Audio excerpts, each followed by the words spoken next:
राधे राधे जी। कैसे हैं आप सभी लोग? आप सभी लोग स्वस्थ होंगे, कुशल मंगल होंगे। आप सभी के स्वास्थ्य और कुशल मंगल की कामना मैं ईश्वर से करती हूँ कि आप सभी लोग स्वस्थ रहे और कुशल मंगल रहे। आज हम बात करते हैं शिव पार्वती और लंकापति रावण की। एक बार कैलाश पर्वत पर शिव पार्वती जी बैठे थे, तब अचानक से ही वहाँ पर रावण आ गया। वह जब उस लंकापति रावण का जब भी दिल करता था शिव भगवान से मिलने के लिए, वह झट से कैलाश पर्वत पे पहुंच जाता था। वह पहले संदेश नहीं भेजता था, सीधा ही वहां पहुंच जाता था। उसकी इस ही को देखकर, इसको नज़र में रखते हुए कि वह जब चाहे तब लंकापति रावण जो है कैलाश पर्वत पर पहुंच जाता है, इसको देखते हुए माँ पार्वती उससे नाराज़ रहने लगी और वह वचनबद्ध थी, इसलिए उसने लंकापति रावण से कभी कुछ नहीं कहा। उन्होंने शिव जी से कहा, भी हे भोलेनाथ, लंकापति रावण को आप रोकिए कि वह जब देखो तब कैलाश पर आ जाता है। मुझे इसमें असहज महसूस होता है। फिर मैं अपना वचन भंग कर दूंगी, उसके लिए फिर मुझे क्षमा कीजिएगा। मुझे यह अच्छा नहीं लगता। फिर जब भगवान शिव लंकापति रावण से मिले, उन्होंने कहा कि हे लंकापति रावण, हे दशानन, आप बताइए आप कैलाश पर किस लिए आए हैं। उन्होंने कहा कि भगवान जी, मैं आपसे मिलना चाहता था, इसलिए मैं आया हूँ।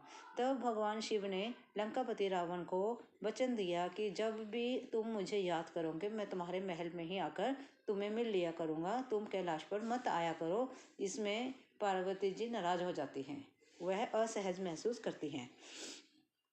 उनकी आज्ञा, भगवान शिव की आज्ञा पाकर लंकापति रावण वहां से चला गया। जब लंका को हनुमान जी ने आग लगाई, तब रावण ने भगवान शिव को पुकारा। तब भगवान शिव लंका के राजा लंकापति रावण को मिलने लंका में गए और उन्होंने बताया कि जो हनुमान है, रावण ने जब शिव से पूछा कि इतने छोटे से बानर ने किस प्रकार से मेरी पूरी लंका को तहस नहस कर दिया, तब भगवान शिव ने कहा कि यह बानर कोई सामान्य बानर नहीं है, यह शिव और पार्वती हैं। तुम श्री राम जी के साथ युद्ध करने की तैयारी करो। श्री रामचंद्र जी के हाथों से ही तुम्हारी मोक्ष होगी और आप मोक्ष को प्राप्त होंगे। आप सभी पापों से छूट जाएंगे। इतना सुनकर जो रावण थे, वह युद्ध के लिए तैयार हो गए और युद्ध करने की उन्होंने तैयारी शुरू कर दी। तब भगवान शिव ने रावण को अपनी पूरी स्टोरी सुनाई कि किस प्रकार जब रामचंद्र जी तुम्हारे पास लंका पहुंचने के लिए समुद्र पर पुल बना रहे थे, या फिर जब उन्होंने धरती पर जन्म लिया, तब हमने भी उनकी सहायता करने का सोचा। तब मैंने सोचा कि मैं किसी न किसी प्रकार से भगवान राम की जो है मदद करना चाहता हूँ। तब पार्वती ने कहा, भगवान शिव, जब आप श्री रामचंद्र जी की मदद करने जा रहे हैं तो अकेले कैसे जा सकते हैं? मैं तो आपकी अर्धांगिनी हूँ, मैं आपके संग चलूँगी। तब शिव भोले ने कहा कि फिर हमने यह जुक्ति लड़ाई। फिर हमें नारायण जी ने, भगवान जी ने, विष्णु जी ने हमें यह बताया, सुझाव दिया कि आप जो है हनुमान का रूप धारण करें और माँ पार्वती आपकी पूंछ बनेगी। इसलिए फिर हनुमान जी जो है मेरे ही अंश हैं और मैं भगवान शिव हनुमान जी के रूप में प्रकट हुआ हूँ और मेरी पार्वती जो है वो मेरे पूंछ का रूप है, इसलिए ही तुम्हारी लंका को तहस नहस कर दिया गया है।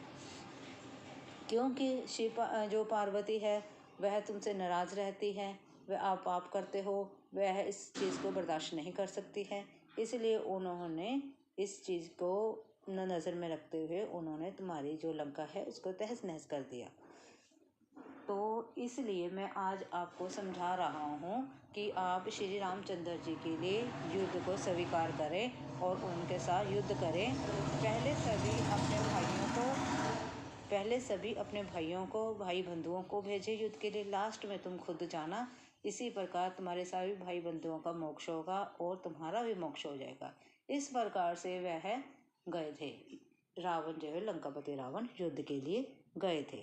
अगर आपको मेरी यह छोटी सी स्टोरी अच्छी लगी हो, प्लीज़ लाइक और सब्सक्राइब जरूर करें। मेरे कहने का भाव यह था कि भगवान जो करते हैं सब अच्छा करते हैं और सबके लिए ही जो सूटेबल हो वह ही करते हैं। वह कण कण के वासी हैं, कण कण में उनका वास है। वह तो कीट पतंगों को खाने के लिए देते हैं, तो हम तो इंसान हैं, हमें 2 हाथ 2 पाँव सब कुछ दिया है, दिमाग भी दिया है। अपना अच्छा कर्म करो, अच्छा बनाओ, अच्छा खाओ, अच्छे कर्म करो, ताकि हमें जो हम इस जन्म में भुगत रहे हैं वे हमें आगे ना भुगतना पड़े और हमारा मोक्ष हो जाए। राम नाम लेते चलो, सारे काम अच्छे अच्छे करते चलो। अगर वीडियो अच्छी लगी हो, लाइक और सब्सक्राइब जरूर करें। Thank you.